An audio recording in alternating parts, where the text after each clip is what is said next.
ಕತ್ತಲು ಇಡೀ ಕೋಣೆಯನ್ನು ಆವರಿಸಿತ್ತು. ಗೋಡೆಯ ಮೇಲಿನ ಗಡಿಯಾರ ಟಿಕ್ ಟಿಕ್ ಎನ್ನುತ್ತಾ ರಾತ್ರಿ 12ರ ಸಮಯವನ್ನು ತೋರಿಸುತ್ತಿತ್ತು. ಗಾಢ ನಿದ್ರೆಯಲ್ಲಿದ್ದ ಸೌಮ್ಯಳಿಗೆ ಇದ್ದಕ್ಕಿದ್ದಂತೆ ಏನೋ ಚಳಿಯಾದಂತಾಗಿ ಎಚ್ಚರವಾಯಿತು.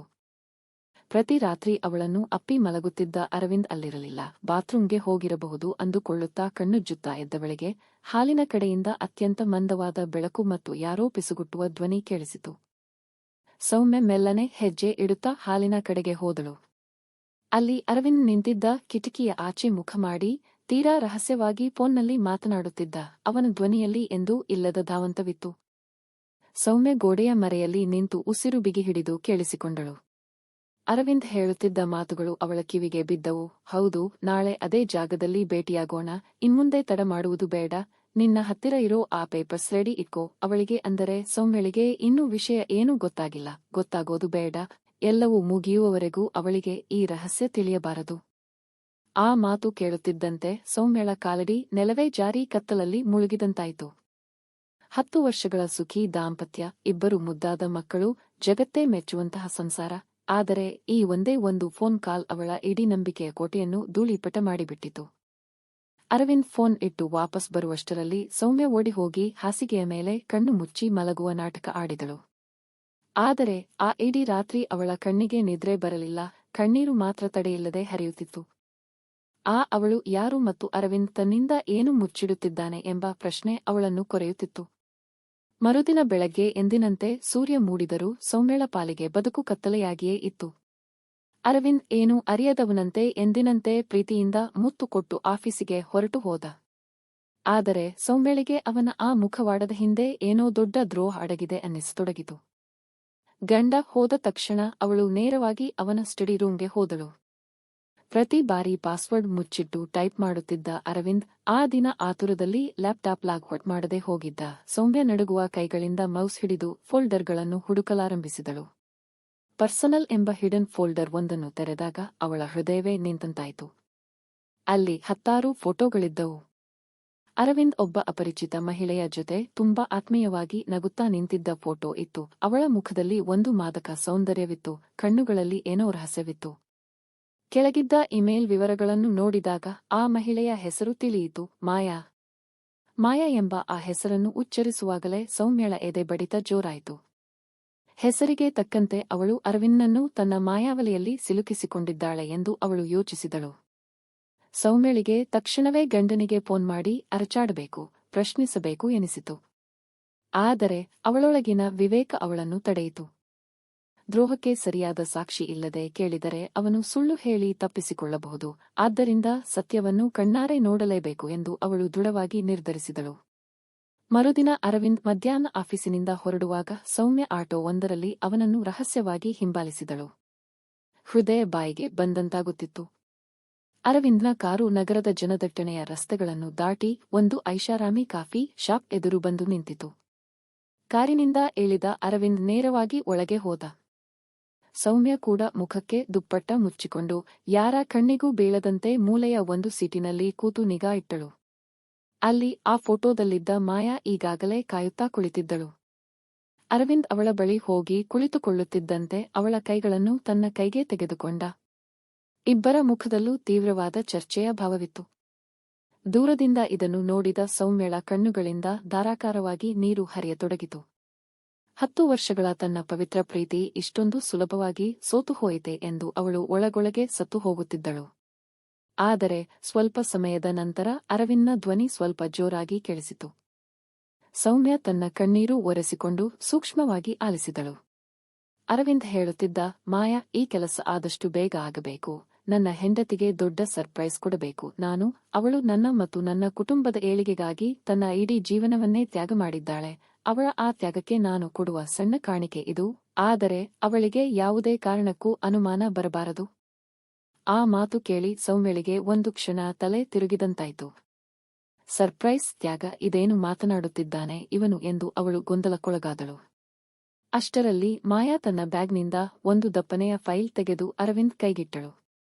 ಇಗೋ ನೋಡಿ ಅರವಿಂದ್, ನೀವು ಕೇಳಿದಂತೆ ಆ ಮಹಿಳಾ ಆಶ್ರಮದ ಎಲ್ಲಾ ಲೀಗಲ್ ಡಾಕ್ಯುಮೆಂಟ್ಸ್ ರೆಡಿಯಾಗಿದೆ. ಜಾಗ ಕೂಡ ನಿಮ್ಮ ಹೆಂಡತಿಯ ಹೆಸರಿಗೆ ರಿಜಿಸ್ಟರ್ ಆಗಿದೆ ಎಂದು ಮಾಯಾ ನುಡಿದಳು. ಅಂದು ಸಂಜೆ ಮನೆಗೆ ಬಂದ ಸೌಮ್ಯಳ ತಲೆಯಲ್ಲಿ 100 ಪ್ರಶ್ನೆಗಳು ಕೊರೆಯುತ್ತಿದ್ದವು. ತಾನು ಕಣ್ಣಾರೆ ಕಂಡದ್ದು ಸತ್ಯವೋ ಅಥವಾ ಕಿವಿಯಾರೆ ಕೇಳಿದ್ದು ಸತ್ಯವೋ ಎಂದು ಅವಳು ಯೋಚಿಸುತ್ತಿದ್ದಳು. ಅಂದು ರಾತ್ರಿ ಊಟ ಮುಗಿದ ನಂತರ ಅರವಿಂದ್ ಸೌಮ್ಯಳ ಹತ್ತಿರ ಬಂದು ಕೂತ. ಅವಳ ಮುಖದಲ್ಲಿದ್ದ ಆತಂಕವನ್ನು ಕಂಡು ಅವಳ ಕೈ ಹಿಡಿದು ಕೇಳಿದ, ಏನಾಗಿದೆ ಸೌಮ್ಯ? ನಿನ್ನೆ ರಾತ್ರಿಯಿಂದ ನಿನ್ನ ಮುಖದಲ್ಲಿ ಕಳೆ ಇಲ್ಲ. ಸೌಮ್ಯಳಿಗೆ ಇನ್ನೂ ತಡೆಯಲು ಸಾಧ್ಯವಾಗಲಿಲ್ಲ. ಅವಳು ಅಳುತ್ತಾ, ಯಾರು ಆ ಮಾಯಾ? ಅವಳ ಜೊತೆ ನಿಮಗೇನು ಸಂಬಂಧ? ರಾತ್ರಿ ಯಾರ ಜೊತೆ ಫೋನ್ನಲ್ಲಿ ಮಾತಾಡ್ತಿದ್ರಿ ಎಂದು ಎಲ್ಲವನ್ನೂ ಒಟ್ಟಿಗೆ ಕೇಳಿಬಿಟ್ಟಳು. ಅರವಿಂದ್ ಒಂದು ಕ್ಷಣ ಆಶ್ಚರ್ಯಚಕಿತನಾದ. ನಂತರ ಅವನ ಮುಖದಲ್ಲಿ ಒಂದು ಸೌಮ್ಯವಾದ ನಗು ಮೂಡಿತು. ಅವನು ಸೌಮ್ಯಳನ್ನು ಹತ್ತಿರಕ್ಕೆ ಎಳೆದುಕೊಂಡು ಹೇಳಲು ಶುರು ಮಾಡಿದ, ಸೌಮ್ಯ, ಮಾಯಾ ನನ್ನ ಕಾಲೇಜ್ ಫ್ರೆಂಡ್ ಅಷ್ಟೇ. ಕಳೆದ ವರ್ಷ ಅವಳ ಗಂಡ ಒಂದು ಭೀಕರ ಅಪಘಾತದಲ್ಲಿ ತೀರಿಹೋದರು. ಆ ಘಟನೆಯಿಂದ ನೊಂದ ಅವಳು ಅನಾಥ ಮತ್ತು ನೊಂದ ಮಹಿಳೆಯರಿಗಾಗಿ ಒಂದು ಆಶ್ರಮ ನಡೆಸಲು ನಿರ್ಧರಿಸಿದಳು. ನಿನಗೂ ಸಮಾಜ ಸೇವೆಯಂದ್ರೆ ಇಷ್ಟ ಅಲ್ವಾ? ಅದಕ್ಕೆ ನಿನ್ನ 10ನೇ ಮದುವೆ ವಾರ್ಷಿಕೋತ್ಸವಕ್ಕೆ ನಿನ್ನದೇ ಹೆಸರಿನಲ್ಲಿ ಒಂದು ದೊಡ್ಡ ಆಶ್ರಮದ ಶಾಖೆಯನ್ನು ಉದ್ಘಾಟನೆ ಮಾಡಿಸಬೇಕು. ನಿನಗೆ ಸರ್ಪ್ರೈಸ್ ಕೊಡಬೇಕು ಅಂತ ನಾನು ಮತ್ತು ಮಾಯಾ ಸೇರಿ ರಹಸ್ಯವಾಗಿ ಪ್ಲಾನ್ ಮಾಡ್ತಿದ್ವಿ. ಲೀಗಲ್ ಕೆಲಸಗಳಿಗಾಗಿ ಅವಳನ್ನು ಭೇಟಿಯಾಗಬೇಕಿತ್ತು. ನಿನ್ನ ಮುಂದೆ ಮಾತನಾಡಿದರೆ ಸರ್ಪ್ರೈಸ್ ಹಾಳಾಗುತ್ತೆ ಅಂತ ರಾತ್ರಿ ಫೋನ್ ಮಾಡ್ತಿದ್ದೆ. ಅರವಿಂದ್ ಮಾತು ಮುಗಿಸಿ ಆ ಫೈಲ್ ಅನ್ನು ಸೌಮ್ಯಳ ಕೈಗಿಟ್ಟಾಗ ಅವಳಿಗೆ ತನ್ನ ತಪ್ಪಿನ ಅರಿವಾಗಿ ಎದೆಯೊಡೆದು ಅತ್ತುಬಿಟ್ಟಳು. ಅಪ್ರತಿಮವಾಗಿ ಪ್ರೀತಿಸುವ ಗಂಡನನ್ನು ಒಂದು ಸಣ್ಣ ಅನುಮಾನದಿಂದಾಗಿ ಎಷ್ಟು ದೊಡ್ಡ ಅಪರಾಧಿ ಸ್ಥಾನದಲ್ಲಿ ನಿಲ್ಲಿಸಿಬಿಟ್ಟೆ ಎಂದು ಅವಳು ಅರವಿಂದ್ನ ಎದೆಗೆ ವಾಲಿ ಕ್ಷಮೆ ಕೇಳಿದಳು. ಆದರೆ ಕತೆ ಇಲ್ಲಿಗೆ ಮುಗಿಯಲಿಲ್ಲ. ವಿಧಿಗೆ ಬೇರೆಯದೇ ಆದ ಒಂದು ದೊಡ್ಡ ಆಟ ಕಾಯುತ್ತಿತ್ತು. ಕೆಲವು ದಿನಗಳ ನಂತರ ಒಂದು ಸಾಯಂಕಾಲ ಮಾಯಾ ತೀವ್ರ ಆತಂಕದಿಂದ ಅರವಿಂದ್ ಮತ್ತು ಸೌಮ್ಯಳನ್ನು ಭೇಟಿಯಾಗಲು ಅವರ ಮನೆಗೆ ಓಡಿ ಬಂದಳು. ಅವಳ ಮುಖದಲ್ಲಿ ಭಯವಿತ್ತು. ಅವಳು ನಡುಗುವ ಧ್ವನಿಯಲ್ಲಿ ಹೇಳಿದಳು, ಅರವಿಂದ್, ದೊಡ್ಡ ಅನಾಹುತ ಆಗ್ಬಿಟ್ಟಿದೆ. ನಮ್ಮ ಆಶ್ರಮದ ಹಳೆಯ ಮ್ಯಾನೇಜರ್ ರಾಘವ್ ಆಶ್ರಮದ ಹೆಸರಿನಲ್ಲಿ ಕೋಟ್ಯಂತರ ರೂಪಾಯಿ ಕಪ್ಪು ಹಣವನ್ನು ಬಿಳಿ ಮಾಡುತ್ತಿದ್ದಾನೆ. ಈಗ ಆ ತಪ್ಪು ನಮ್ಮ ತಲೆಗೆ ಕಟ್ಟಲು ಪ್ಲಾನ್ ಮಾಡಿದ್ದಾನೆ. ನಮಗೆ ಕೊಟ್ಟಿರುವ ಜಾಗದ ಡಾಕ್ಯುಮೆಂಟ್ಸ್ ಕೂಡ ನಕಲಿ ಇರಬಹುದು ಅಂತ ಅನುಮಾನ ಆಗ್ತಿದೆ ಎಂದು ಮಾಯಾ ಅತ್ತಳು. ಇದು ಸೌಮ್ಯ ಮತ್ತು ಅರವಿಂದ್ಗೆ ನಿಜವಾದ ಆಘಾತವಾಗಿತ್ತು.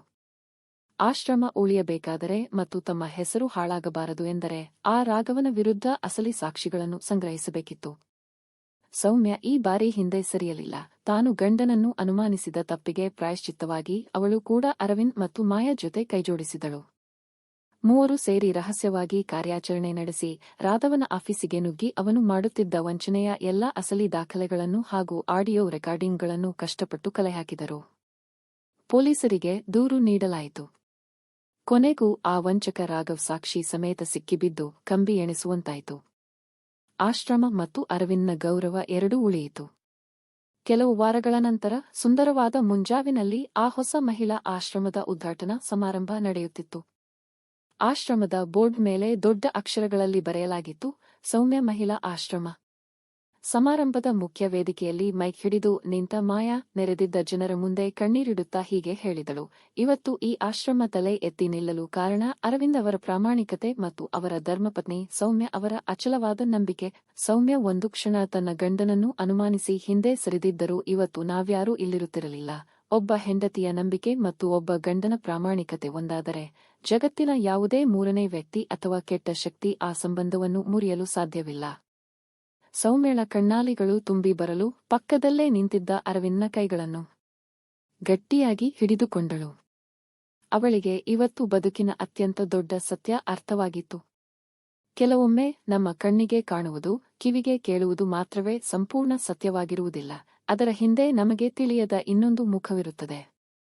ಸಂಸಾರ ಎಂಬ ದೋಣಿಗೆ ಅನುಮಾನ ಎಂಬ ಬಿರುಗಾಳಿ ತಗುಲಿದರೆ ಅದು ಮುಳುಗುತ್ತದೆ.